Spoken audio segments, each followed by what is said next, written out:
सत्संग जी, प्यार से कहना धननिरंकार जी। ये कहानी उस समय की है जब अविभाजित हिंदुस्तान के कैमलपुर जिले के हदवाला गांव में भाई साहब किशन सिंह जी और माता मायावती जी के परिवार निवास करता था। भले ही उनकी आर्थिक स्थिति सामान्य थी, लेकिन नेकी के रास्ते पर चलकर वो अपना जीवन यापन कर रहे थे।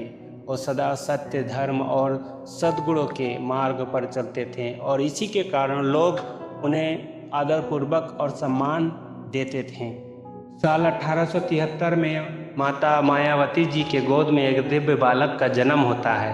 इस संतान प्राप्ति के खुशी में पति पत्नी फूले नहीं समा रहे थे। उन्होंने बड़े प्यार से इस बालक का नाम बूटा रखा, जिसका अर्थ होता है पौधा।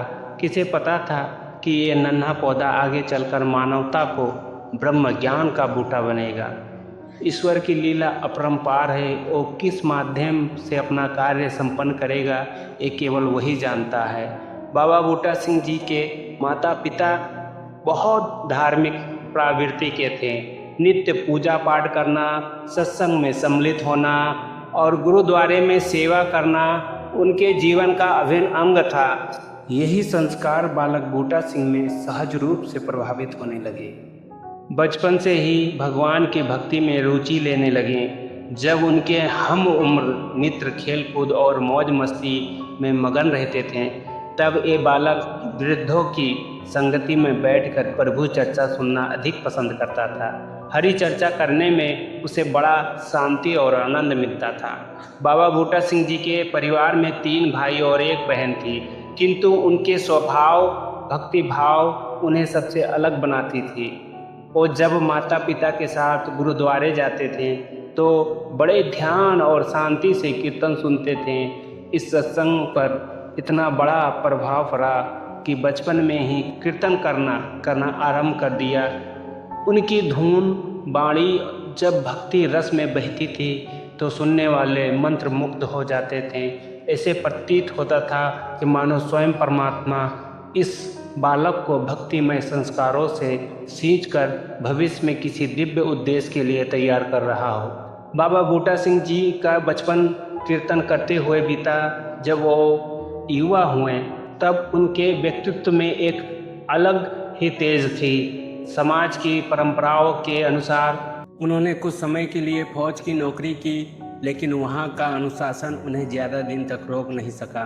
उन्होंने जल्द ही नौकरी छोड़ दी और ऐसा व्यवसायिक ढूंढने लगे जिससे वो आत्मनिर्भर भी बने और अपनी आध्यात्मिक रुचि भी पूरा कर सके। संयोग से उन्होंने टैटू का काम शुरू किया। उस समय अंग्रेज अफसर भारत से जाते समय यादगार के रूप में अपने शरीर पर टैटू गुदवाते थे। भारतीय लोग भी अपने प्रियजनों के नाम और धार्मिक चिन्हों को अंकित करवाते थे। इस व्यवसायिक ने बाबा बूटा सिंह जी को स्वतंत्रता दी। वो कहीं भी बैठकर काम कर सकते थे और नए नए लोगों से मिलकर विचारों का आदान प्रदान कर सकते थे। साथ ही उन्होंने गुरुद्वारे में कीर्तन करने के लिए भी भरपूर समय मिलता था। समय के साथ उन्होंने इस काम से अच्छी आमदनी कमाई, लेकिन वो सांसारिक संपत्ति के मोह से दूर ही रहे। उनका व्यक्तित्व प्रभावशाली था, कई भाषाओं के ज्ञाता भी थे, हमेशा खुश मिजाज रहते थे। ऊंचे कद और तेज चाल के कारण अलग ही पहचाने जाते थे। जब वो 18 वर्ष के हुए तो माता पिता ने उनका विवाह लाजवंती जी से कर दी, लेकिन किस्मत को कुछ और मंजूर था। सन 1904 में प्लेग की बीमारी ने लाजवंती जी को छीन लिया। बाद में उनका दूसरा विवाह वंती जी से हुआ, लेकिन उनकी कोई संतान नहीं थी। फिर भी उन्होंने हर बच्चे और ज़रूरतमंद को पिता जैसे स्नेह और मार्गदर्शन दिया। बाबा बूटा सिंह जी बचपन से ही गुरबाणी का कीर्तन करते थे, जिससे उनके दिलों में भगवान को जानने की गहरी इच्छा जगी। जब भी गुरबाणी में तू ही शब्द आता, उनका मन सोचता, अगर भगवान मेरे सामने हैं, मैं उन्हें क्यों नहीं देख सकता। इस सवाल ने उन्हें बहुत परेशान किया। एक दिन गुरबाणी का एक शब्द उन्हें बहुत प्रभावित करता है। हे प्रभु, तुम एक सागर हो और मैं एक मछली की तरह हूँ, तुमसे बाहर कैसे जा सकता हूँ।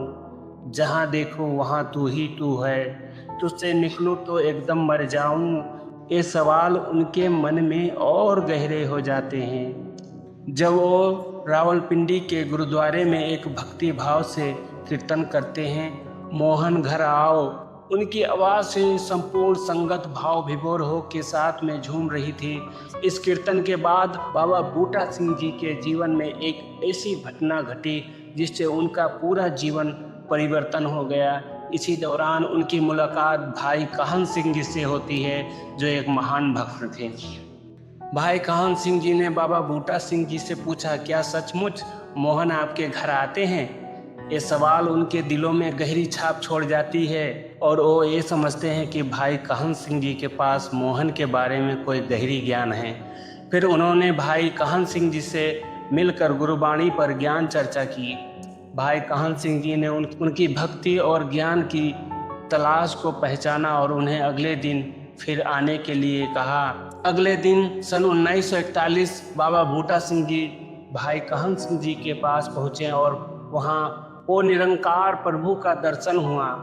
ये क्षण उनके जीवन का सबसे अद्भुत क्षण था। प्रभु के दर्शन से उनका दिल आनंद से भर गया और वो नाचने लगे। उन्होंने अपने गुरु के चरणों में नतमस्तक होकर कहा, मिल गया मिल गया मिल गया। ये दिन बाबा बूटा सिंह जी के जीवन में एक नया मोड़ था। उन्होंने महसूस किया कि अब वो भगवान के साथ एक हो गए हैं और उन्हें जीवन का असली उद्देश्य मिल गया है। बाकी बचा था तो केवल एक प्रभु का नाम, तू ही निरंकार, तू ही निरंकार, तू ही निरंकार। इस संसार में सबसे बड़ा परोपकार ये है कि मानव को अपने असली स्वरूप का पता चल जाए और जन्म मरण के चक्कर से मुक्त हो जाए। इससे ही सहज अवस्था यानी जीवन मुक्ति कहा जाता है और ये सब कुछ ब्रह्म ज्ञान के द्वारा संभव है। ब्रह्म ज्ञान वो ज्ञान है जो प्रत्यक्ष रूप में ईश्वर के स्वरूप को बोध कराता है और ये ज्ञान तप, दान या पूजा पाठ से नहीं मिलता। जैसे एक दीपक दूसरे दीपक को जलाता है, वैसे ही ये ज्ञान एक ब्रह्म वेत्ता संत से प्राप्त होता है। संत कबीर जी कहते हैं, भव सागर की तरसते गुरु की पकड़ो बाएं, गुरु बिन कौन उबार सी भव जल धर माई। अर्थात भव सागर से बचाने के लिए सद्गुरु का हाथ पकड़ना जरूरी है, क्योंकि उनके बिना कोई भवजल से नहीं बचा सकता। सच्चाई ये है कि जिन जिन लोगों को ब्रह्म ज्ञान मिला, उन्होंने हमेशा मानवता के प्रति परोपकार की भावना जागृत की और इस सत्य को दूसरों तक पहुंचाने की कोशिश की। हालांकि आज तक ये ज्ञान हर इंसान तक नहीं पहुंच पाया। इसका कारण यह है कि जिन महापुरुषों ने इस सत्य का प्रचार किया, उन्हें समाज ने आसानी से नहीं जीने दिया। लेकिन इसके बावजूद उन महापुरुषों ने अपना परोपकार का कार्य जारी रखा। जैसे संत कबीर जी कहते हैं, संत न छाड़े संतता, कोटिक मिले असंत, मलिया भुवंगम बेधिया, शीतलता न तजन। जब बाबा बूटा सिंह जी को ये अद्भुत ब्रह्म ज्ञान मिला तो उनके दिल में भी दूसरों के लिए परोपकार की भावना जगी। उन्होंने अपने गुरु से ये प्रार्थना की कि वो इस ज्ञान को सभी तक पहुंचाने की अनुमति दे, क्योंकि वो जानते थे कि लोग इस ज्ञान के लिए तरस रहे हैं। लेकिन भाई काहन सिंह जी ने उन्हें इस ज्ञान को बांटने से मना किया, क्योंकि उन्होंने देखा था कि पहले जिन लोगों ने सत्य का प्रचार करने की कोशिश की, उन्हें समाज ने कड़ा विरोध किया था।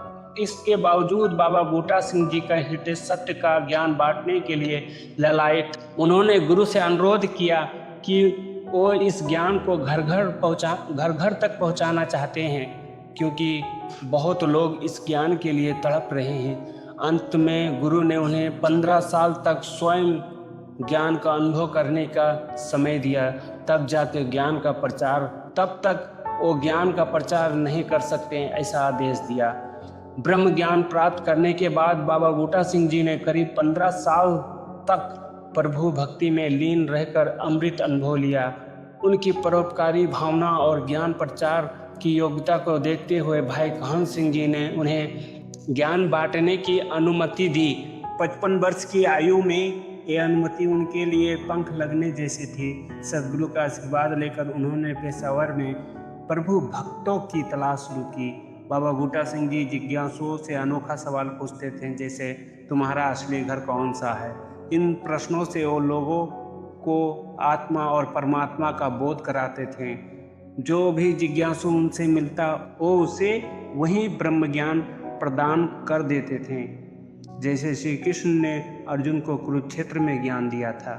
उन्होंने निस्वार्थ भाव से ब्रह्म ज्ञान बांटना शुरू किया।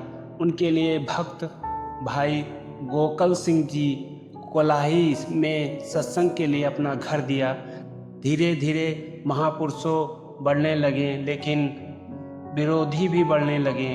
विरोधियों ने जहाँ जहाँ उनकी निंदा की, वहाँ वहाँ लोग जिज्ञासु बनकर उनसे मिलने आए और ज्ञान पाके उनके भक्त बन गए। इस तरह बाबा बूटा सिंह जी पूरे क्षेत्र में चर्चा का विषय बन गए।